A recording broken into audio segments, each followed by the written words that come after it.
now. Okay, so today's lecture is gases and the kinetic molecular theory. We have two things that we're going to cover with this. The first one is pressure. And the second one is going to be temperature. Okay, and this is just for today. Tomorrow we will cover volume and, number of particles is kind of redundant. So, first thing, we need to describe what pressure is. I need to give you guys a little bit of a physics background here. So, the KMT states that pressure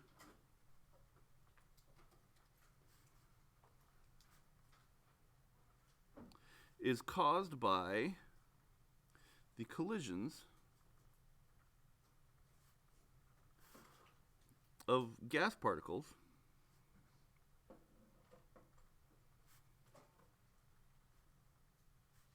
with the walls of its container. Okay, so what does this really look like? What's going on here? Okay, so here is a wall of the container. And when a gas particle comes flying in,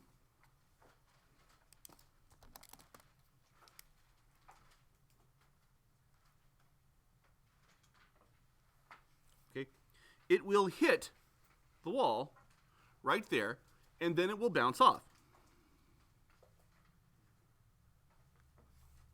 Okay. Well, according to Newton's third law, if you guys remember that, that's the action for every right, for every action there's an equal and opposite reaction. Well, good, you guys remember your 6th grade definition. Excellent. Well, I need to up the ante a little bit and give you the new version of it, or not the new version, but the high school version. And it's this, that when two objects collide, the force that one of the objects exerts on the second is equal to the force that the second object exerts on the first. Right? So, when this particle comes in and hits the wall right here, it exerts a force pretty much in that direction. And this is the force of the molecule on the wall. But the only way that it gets the molecule to change direction and go back the other way is if the wall also exerts a force on the molecule. So the molecule comes in, bounces off the wall, the molecule experienced a force from the wall. The molecule comes in, hits the wall, and it exerts a force on the wall itself.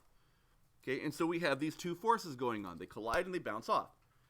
All right, this is an elastic collision, which means all of the energy is conserved, which basically means, because it's just a molecule, the molecule coming in hits the wall, bounces off with the same speed that it bounces off with the same speed that it came in with. But this happens over and over and over again. Okay, so we have molecules coming in and bouncing back out, and we have other molecules coming in and bouncing out. Okay, but the force on the wall, you always get the same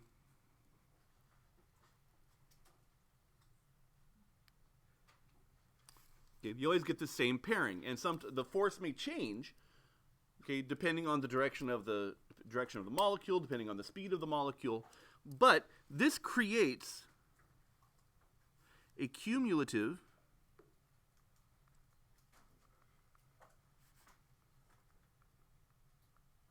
effect, that all of the molecules, because molecules happen randomly, it's not an individual molecule necessarily hitting the wall at the same on an individual basis. There's all kinds of molecules hitting all the time against all of the walls of your container. Okay, and that because this is an ongoing process, okay, the individual molecules have this cumulative effect, an aggregate effect of exerting a force on the entire surface area, the inside surface area of its container. Okay, this cumulative effect is a force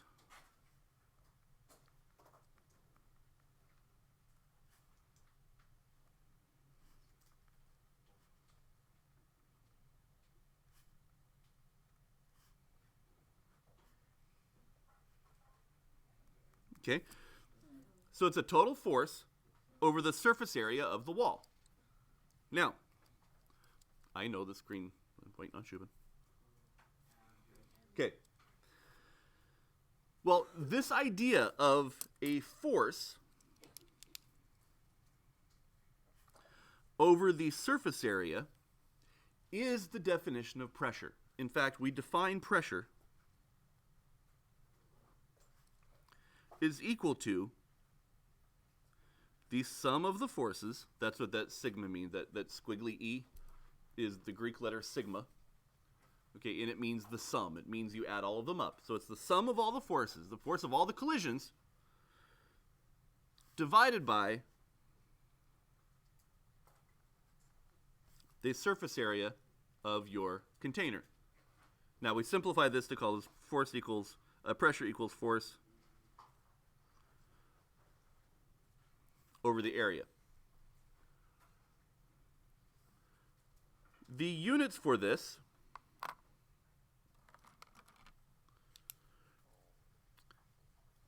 is called a Newton. Okay, where a Newton is a unit of force, divided by a meter squared. Now, if we have one of these,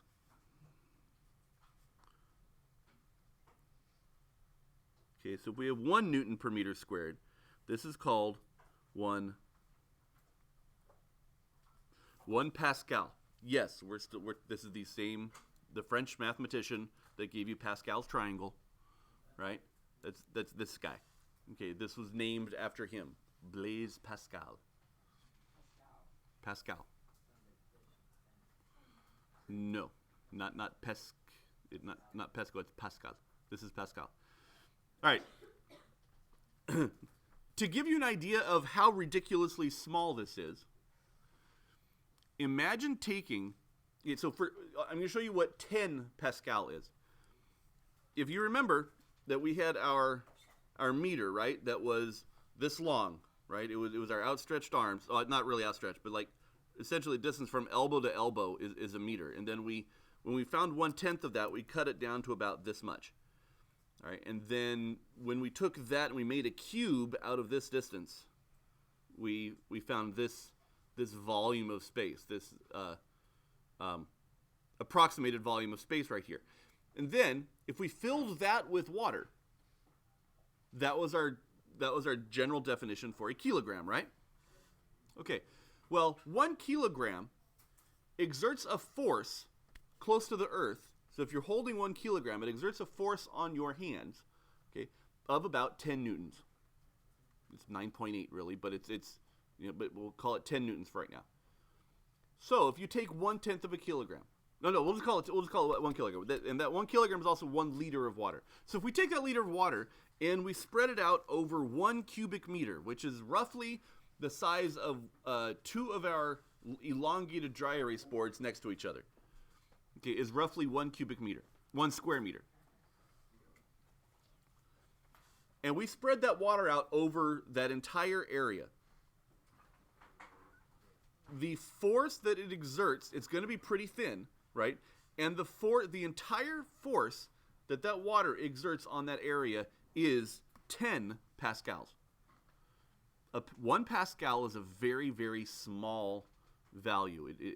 From what we understand with pressure. To give you more perspective, our atmospheric pressure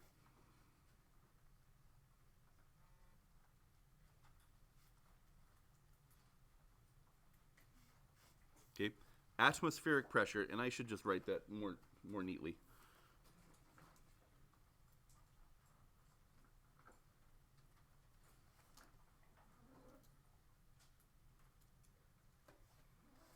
Okay. Our atmospheric pressure is equal to 101,500 pascals. Okay. Well, it's a whole lot of force for every square meter of of surface area.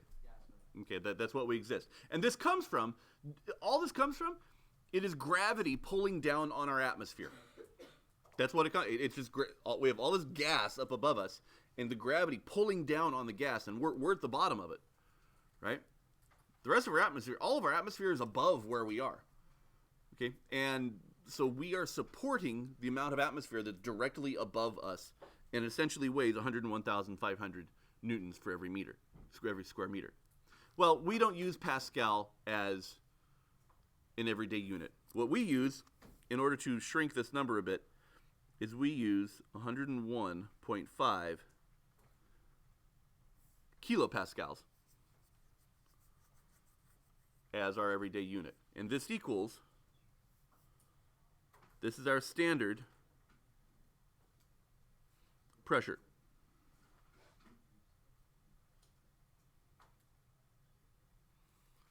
This is our standard pressure. What's that? 1 Pascal is just PA, but this would be 1 PA, but we abbreviated 101,500 pascals to kPa, kilo Pascal. Okay? This is our standard pressure, so if you guys remember STP, from STP, our standard pressure, this P, is 101,500 pascals, or 101.5 kilopascals. This has a couple of equivalent values that you guys need to know, and you need to be able to convert back and forth from each one. But keep in mind, this is all measuring exactly the same physical effect. So all of these are directly equal to each other. This equals 760 millimeters of mercury. This unit of a millimeter of mercury is also named a torr.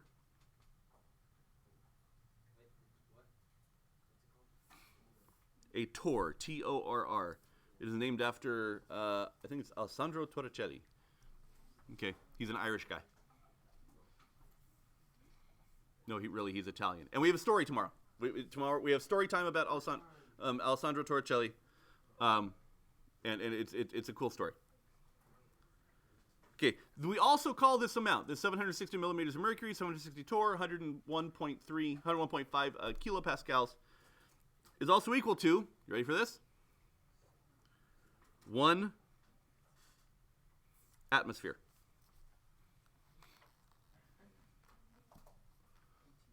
So 1 ATM is 1 atmosphere. I would highly recommend that if you're going to find if you just ask what is the pressure of it, just find it in atmospheres. Because it's right, because it's either 1 atmosphere. If it's twice the pressure, then it's 2 atmospheres. Okay. Question. Would 1 atmosphere be equal to 101.5 kilopascals? All of these are equivalent statements, which means that they all are proportional to each other. That if you had 2 atmospheres, it would be 203 kilopascals. Right? If you double one, you double in the other. If you had 380 millimeters of mercury, it would be half of an atmosphere. Right? It would be 50.75.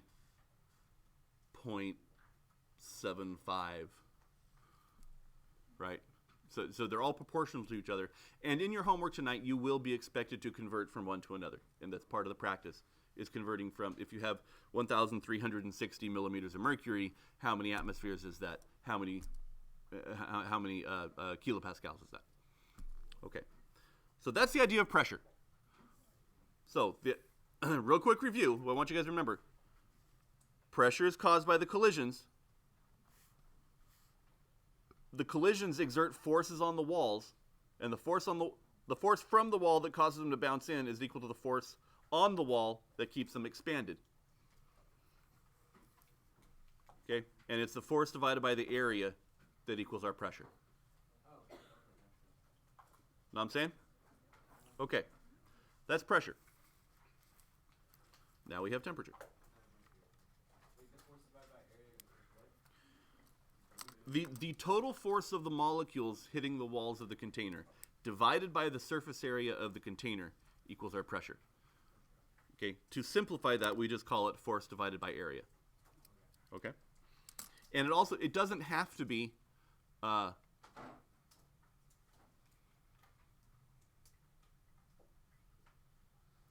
it doesn't have to be in a closed container.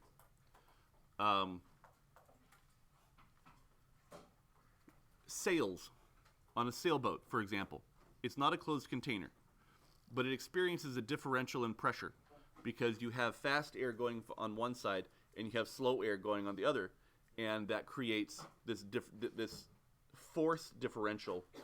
And if you spread that force differential over the size of a sail, sails are pretty big, you have force to push the boat. Okay, and that's how sailboats work. And so it is not. It is used not just for gases in a container. We actually have everyday applicable purposes for identifying the force. Okay, we'll talk about. I'll do a little ditty on sails later on in the unit. Okay, this brings us to temperature.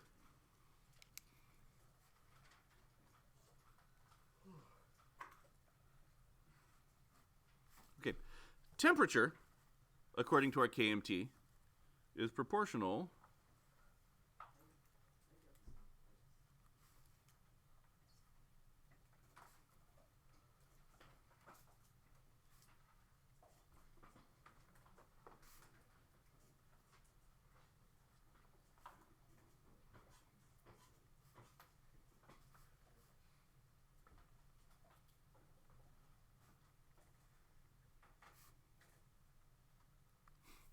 Okay. It is proportional to the average kinetic energy of all the molecules in the gas. Well, what's kinetic energy?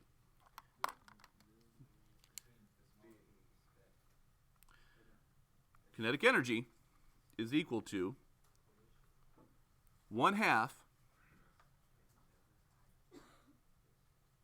times the mass of a particle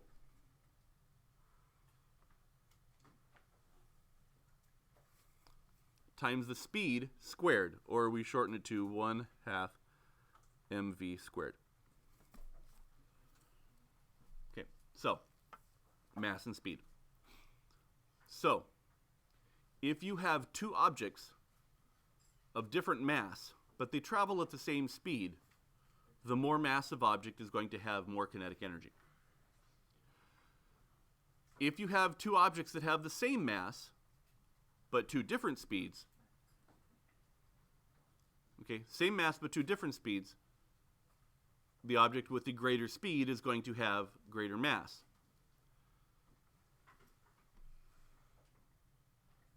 Okay, here's the last one I'm going to throw at you guys.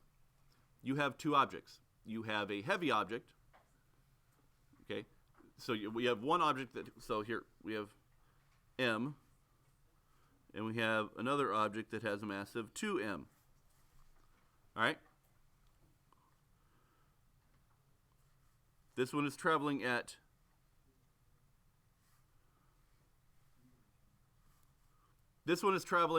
speed v, and this one is traveling at speed 2v. Okay? Which one has more kinetic energy? Okay. The top one does, because it's proportional with the square of the speed.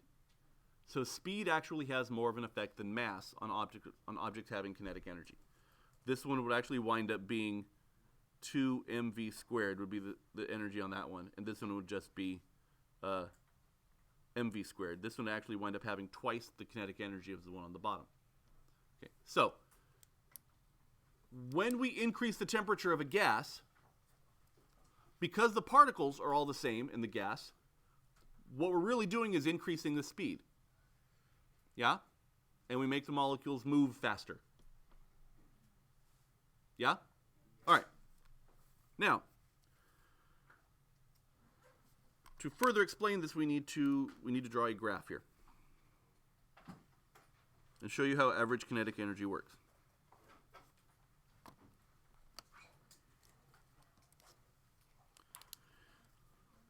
On this axis over here, we have the number of molecules. On this graph down here, we have kinetic energy. So, for any particular point on the graph, you would have, that would be the number of molecules that have that particular amount of kinetic energy. Does that make sense? Yeah. Okay. So, for our first one,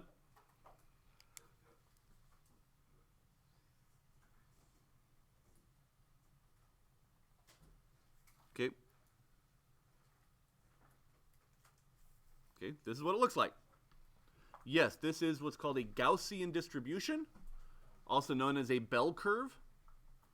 Okay, and because there's so many gas particles that they fit almost exactly onto this bell curve idea.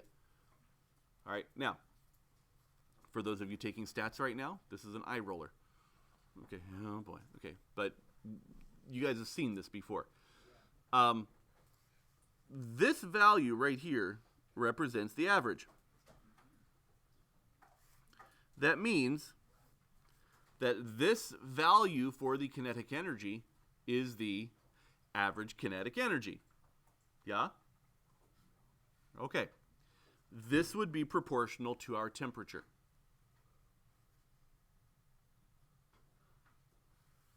Okay? This would be proportional to our temperature. Now, if we increase our average kinetic energy,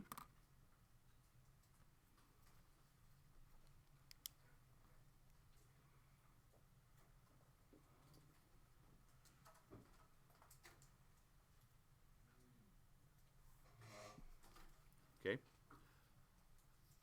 because we have the same number of molecules, but we're spreading out our curve, it's going to be a little bit lower. The number of molecules actually at the average is going to be a little bit lower.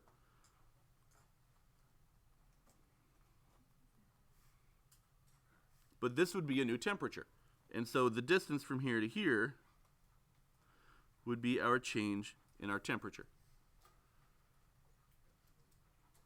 You guys following me there?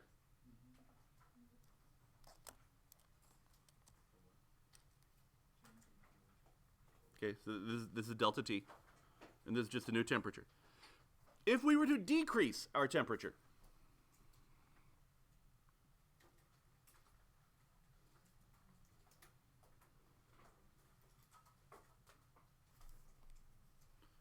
okay, we still need the same area under the graph because we have the same total number of molecules.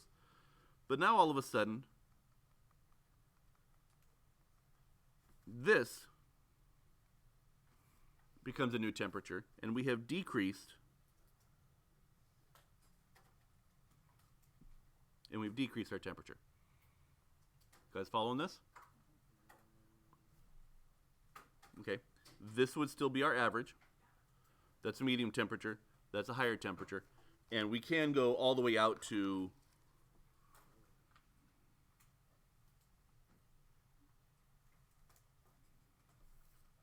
something like that, right, for a hotter temperature. Okay, and it spreads out a little bit more. Something I want you to notice. Notice that even if I have this red one, which has a much higher temperature, okay, a much higher average kinetic energy, there are still molecules down here on the cold end, right? Yeah. There would still be some slow-moving molecules. But there would be just as many slow-moving molecules as there are really fast-moving molecules over here.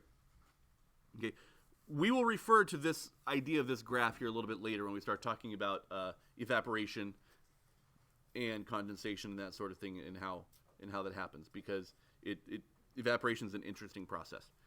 Okay. Now here's my question for you guys. What would happen if we keep moving this curve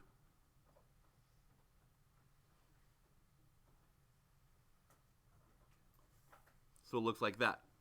In fact, it wouldn't look like this until it was right on 0. What would our average kinetic energy be? If this was on the axis, if we cooled down, so it was on the axis, what would our temperature be? Or what would our average kinetic energy be? If it was right on the axis, our average kinetic energy would be 0, right? So if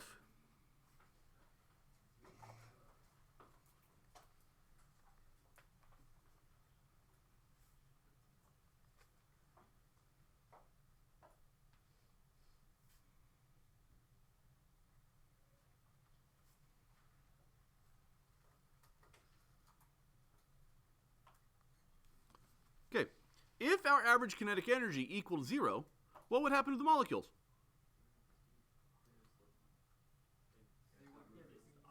Yeah. Mind you, if our average kinetic energy was 0, right? That means if our average is 0, okay, and we can't, if it's impossible, mind you, it's impossible to go negative with what we did here. Is it possible for you guys to go slower than not moving? No, not conventionally. That's a extra dimensional thing. That messes with our heads. So essentially, it's impossible for molecules to go slower than not moving, which means their speed would be 0 at that point, right? So if our average is 0, that means all of them have to be 0, right? And as soon as we had one or two molecules not stopped, our average would be greater than 0, right? Okay, so this is actually impossible. This doesn't ever happen for real. You can't get to everything stopping. Okay, but that's what would happen. Because of our energy being mass times our speed squared, for our kinetic energy equals 0, the molecules have to stop.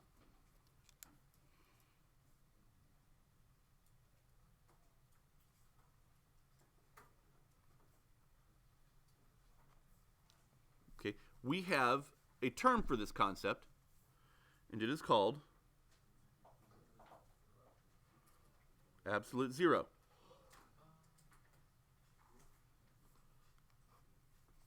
This is called absolute zero.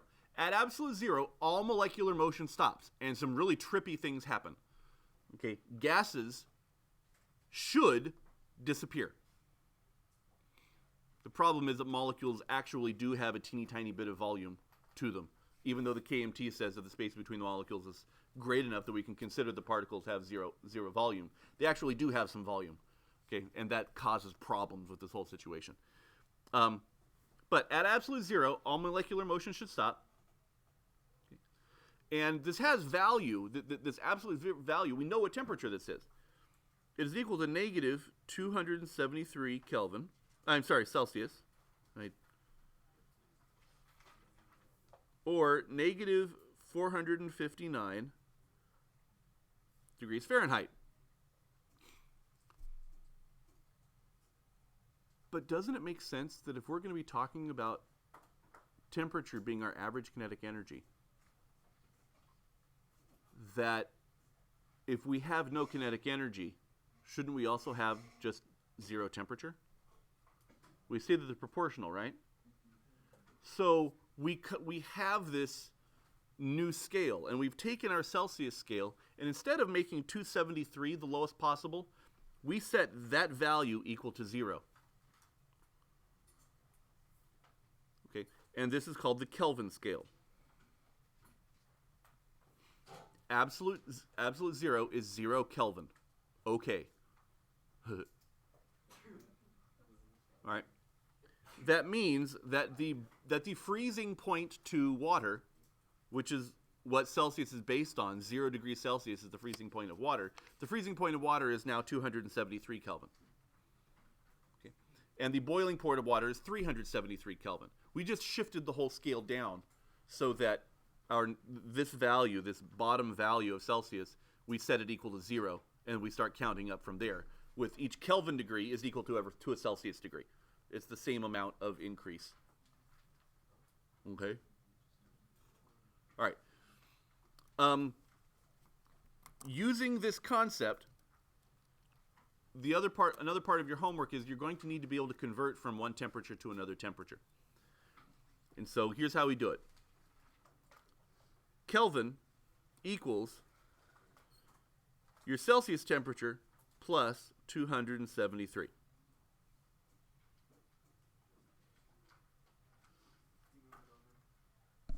Yeah, but I haven't written anything past that.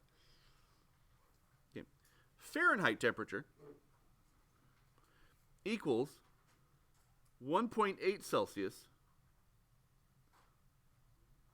plus 32. So to give you an example, outside it's 50 degrees-ish. Okay, so what is that in Fahrenheit? I'm sorry. Yeah, so that is Fahrenheit. 50 degrees Fahrenheit. So what is that in Celsius? Well, you take your 50, subtract 32, which gives you 18, divide by 1.8, conveniently, and you get 10, and so it would be 10 Celsius.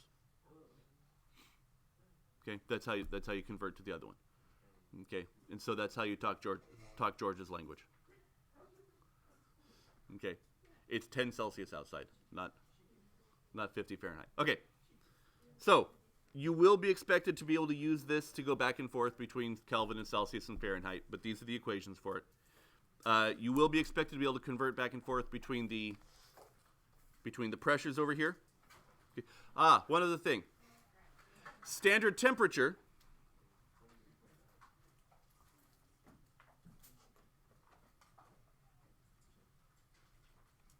standard temperature is the freezing point of water. It is 273 Kelvin and 0 degrees Celsius. These are the standard, or 32 Fahrenheit, but we don't use 32 Fahrenheit. Okay, this is the standard temperature. So if we say STP, I'm going to put this in a big, you guys have that? Okay. So, right here in the middle.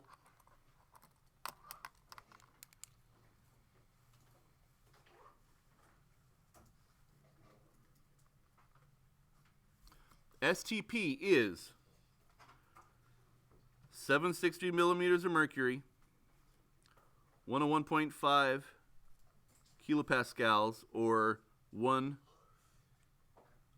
atmosphere, and 0 degrees Celsius, 273 Kelvin, or 32 Fahrenheit. These are the values for STP, standard temperature and pressure. So any combination of these guys is STP. All right? Okay, and that's it for today.